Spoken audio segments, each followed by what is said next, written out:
Dans un article daté du vendredi 12 janvier, nos confrères du Daily Mirror sont revenus sur l'une des allégations les plus scandaleuses du prince Harry dans son livre Le Suppléant, que personne n'aurait daigné l'informer de la mort de sa grand-mère.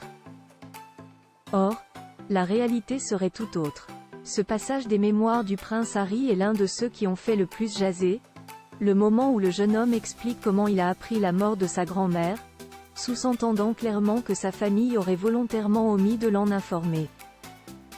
Cependant, comme l'ont relevé nos confrères du Daily Mirror dans un article daté du vendredi 12 janvier, cette version des choses ne serait pas conforme à la réalité.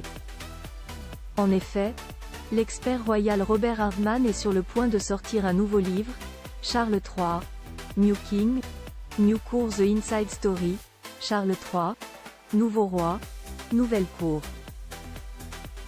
Les coulisses de l'histoire, dont des extraits ont été publiés. Et ces derniers viennent contredire la version du prince Harry.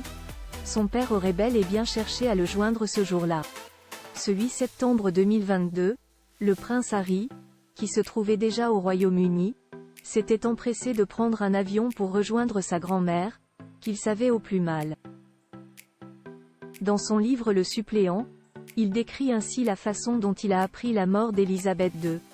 Quand l'avion a commencé à descendre, j'ai vu mon téléphone portable s'allumer.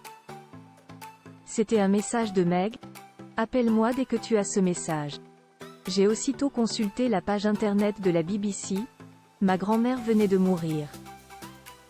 Mais à en croire Robert Hardman, il serait tout à fait injuste de blâmer le roi Charles III de ne pas avoir immédiatement prévenu son fils cadet.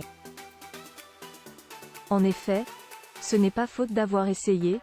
Comme il l'explique, le duc de Sussex était en vol, et il était donc injoignable, plus grand que photo hommage à Élisabeth II, William, Harry et Charles III unis dans la douleur. De nombreux appels dans ses mémoires. Le suppléant, le prince Harry, insinue que personne n'a daigné lui dire quoi que ce soit, et qu'il en a été réduit à apprendre la nouvelle sur le site internet de la BBC. Mais ce n'est pas la vérité, affirme Robert Hardman. Citant un membre du personnel du palais, le journaliste spécialiste de la monarchie britannique précise, le roi a bel et bien tenté de joindre son fils cadet sans attendre. De nombreux appels ont été passés pour tenter de le joindre, mais aucun n'a abouti, car le prince Harry se trouvait en plein ciel. Il ne s'agirait donc pas d'une mise à l'écart délibérée, mais d'un malheureux concours de circonstances. Quoi qu'il en soit, ce malentendu illustre encore une fois le fossé qui sépare désormais le prince Harry du reste de sa famille. Article écrit avec la collaboration de 6 médias. Julien Burton.